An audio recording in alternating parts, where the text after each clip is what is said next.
Hi, Richard once again from Brewing. We wanted just to show you the new conical fermenter, stainless steel conical fermenter from the Grainfather people. Really quite excited about this because this really does bring brewing to a new level. It's expensive, but you get what you pay for, and we think this has got a real good future and will take us to the next level when it comes to brewing beer and also for wine as well. If we just run through some of the features on the stainless steel fermenter, that would be really good. So we'll look at it. It's all made of 304 grade stainless steel, so that should last you plenty of time. It's actually quite heavy, and the reason it's quite heavy, again, I don't know whether we can actually get a really good shot inside here, but it's actually quite heavy because it's double walled, and then there's insulation in it. This is obviously helping with cooling and heating, but we'll come on to that in a short while. As you can see, inside there's certain bands which we'll run through in a minute, but you can see the cone at the bottom, it's angled at 60 degrees. Now that is perfect for getting yeast to drop down to the bottom. So we've got the angle on the fermenter at the base, as I say, to be able to do that. And all the rubbish will come down into that bottom section, and it will just be collected in the base there. As I mentioned to you, double wall insulation, that's really important. If we can just like break it down now into little sections, we're going to look at the heating part. In the heating part, in the actual cone, we've got a double walled, and it's a 12 volt 30 watt element, and that's designed to raise our temperature if we need to on this particular machine. This is the actual control unit that you can purchase, and on the control unit what we'll do is we'll set the temperature to what we're looking for. So our ideal fermentation temperature can be set here. Once the temperature gets below that point, it will automatically raise it up to that level. If we obviously reach the level of what we're looking for, it will automatically cut itself off. Now on here, as you can see, we've got an up and a down arrow, and we've also got the set. If we actually go into set and we hold it and press it, we've two options there. I'm not going to go into too much detail on this, but you can see it's quite a sophisticated little element.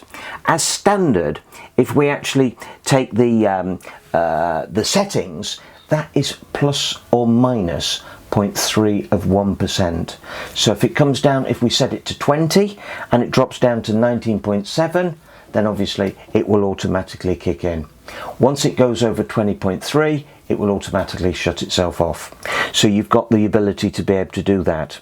There's four standard settings. One is ale, one is lager. So obviously if we're doing ale, it's a room temperature fermentation. If we're doing lager, we're looking at a lower temperature. We've also then got two custom settings, so you can set your own temperature. As I said, I don't want to go into too much detail. It's all on the website, but we can actually, I think what I'm trying to do is to try and give you a little bit of a flavour as to how good this is and how much it's been thought about by brewers. This is something where we haven't taken something and adapted it. This has been purposely made for use by home brewers and semi-commercial people. So if you don't want the heating element, we've got the standard control pack. The standard control pack just locks into position there, and this will give you a reading of what the temperature is in the actual stainless steel fermenter. So it gives you the chance to adjust it. With this actual heating, this element here, one thing that I should point out is that whilst it's not temperature controlled, we can actually use it to raise the temperature. So if the temperature does drop, say, down to 17 or 18, by switching it on electrically wise, that will raise the temperature. It does about 1 degree every hour, hour and a half, something like that. Depends obviously on your ambient temperature as to how quickly that's going to kick in. One thing to point out though is it will not switch itself off, so it will keep going, and you can't obviously use it as a temperature control method, but it's great for raising your temperature if you do start to have a little problem and you haven't got enough heat there. We're going to look at the cooling now, because again, lovely feature on this particular piece of kit. If we've got a temperature which is raising and it's going to cause us a problem, we can then kick in the cooling system.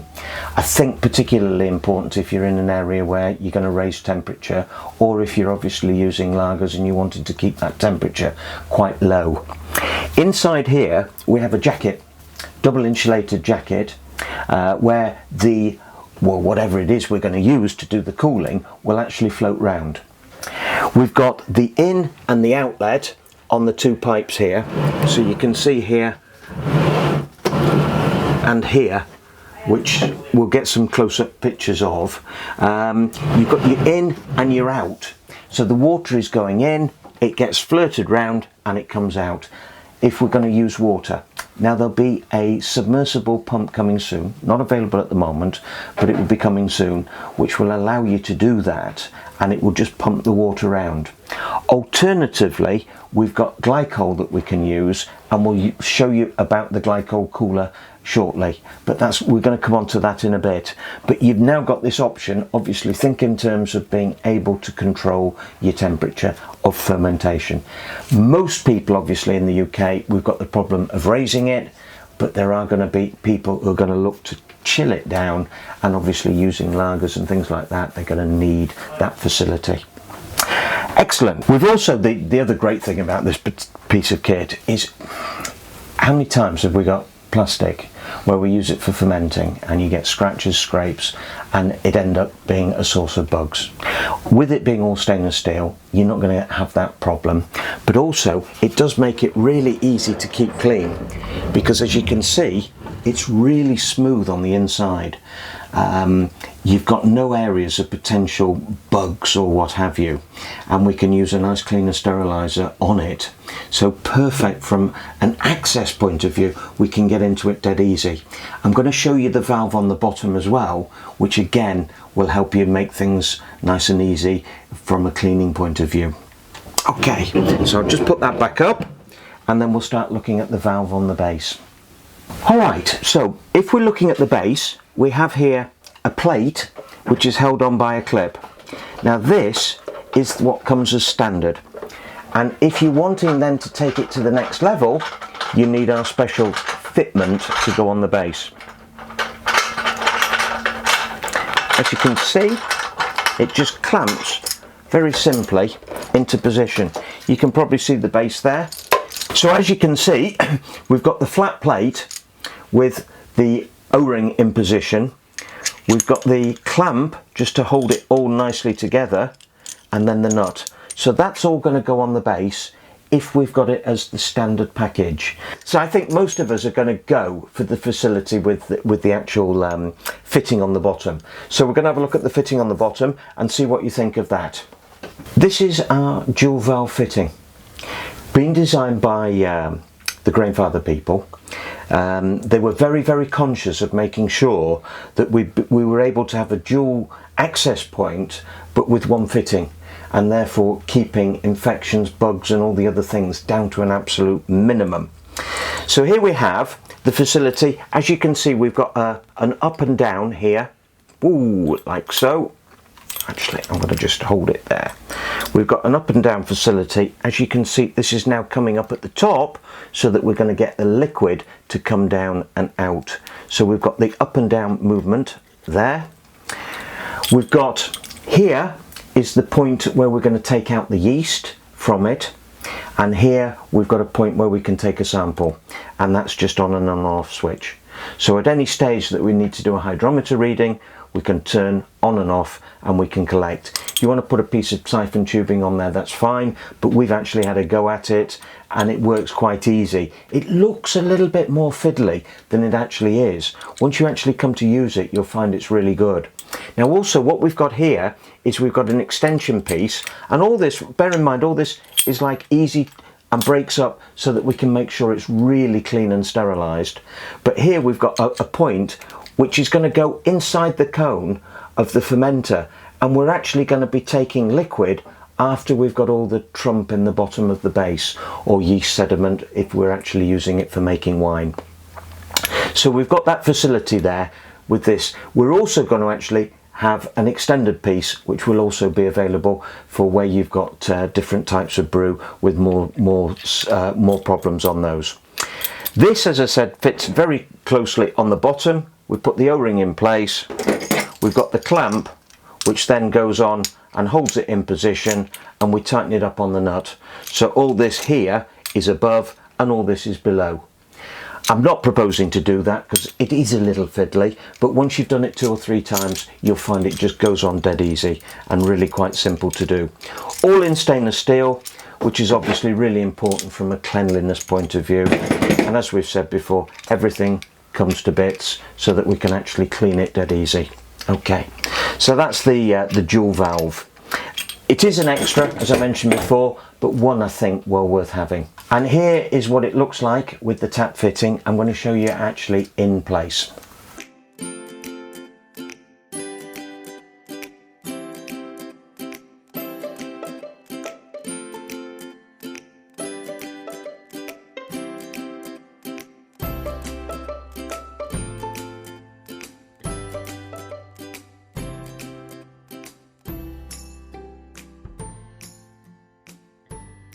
Right, here we go. This is the chiller.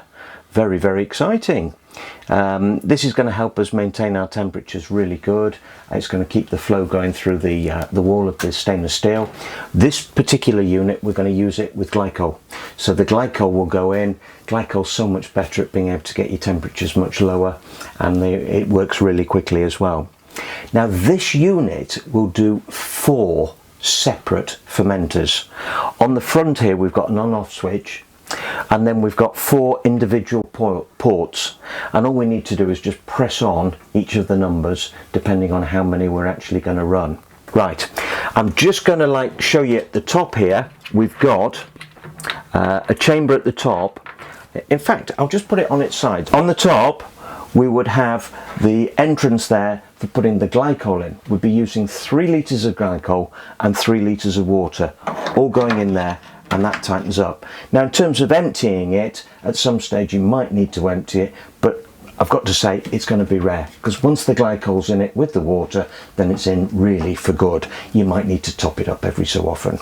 Now what I'd also like to do is just can you see here the control pack at the front? You've probably got that on as well, have you, Alistair, there? Yeah, excellent. Okay, I'm just going to swing this round now so that you can see the back as well, because obviously that's quite nice to look at where the fittings are going in.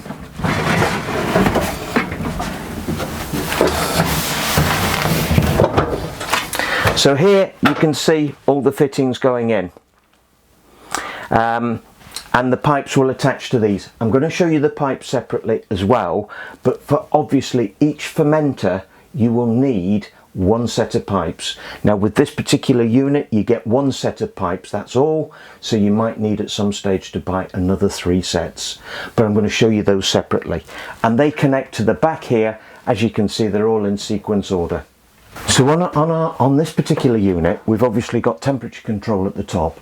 What we would do is, say for the sake of argument, we're looking for a fermentation temperature of about 17. We'd set this to 12. And then the controller on the fermenter is going to be the thing that dictates as and when we need the glycol. This machine will respond to the temperature control. So it's got glycol on demand. That's the way it's going to work, and it will come through as and when it's needed. So it's a very, very simple system, but very, very effective, and it's going to keep your control to a very, very tight margin. So we've got 2 pipes which come with it, and as you can see they've got some nice fittings on the end. They are colour coordinated. We've got a red and a blue, and really there's not a lot we can say about pipes, is there? Pipe's a pipe. Okay, so the pipes for the glycol unit. One thing that I would say is, coming with the fermenter, we've actually got quite a different lid. It's as you can see, it's really quite nicely formed. We're going to take a bung in there and the airlock, which are great for fermentation. But I think what we need to actually try and emphasize to you is the importance of this unit. This is all designed for the future. So you look at it and you think, well, why is it so sophisticated? Why does it look so neat and tidy? Well, the reason is we've got all sorts of extras which are going to be coming for the Grainfather fermenter. You need to start thinking about the future, and the people at Grainfather are always on the case of trying to make sure they're one jump ahead. So they're going to be various things that will fit in here which will allow you to transfer your beer. I'm not going to go into great detail about it at the moment, but be able to transfer your beer without it actually touching any of the atmosphere. So there are all sorts of little extras coming through. This is all about an investment in the brand. So don't think just what you're seeing is what you're going to get.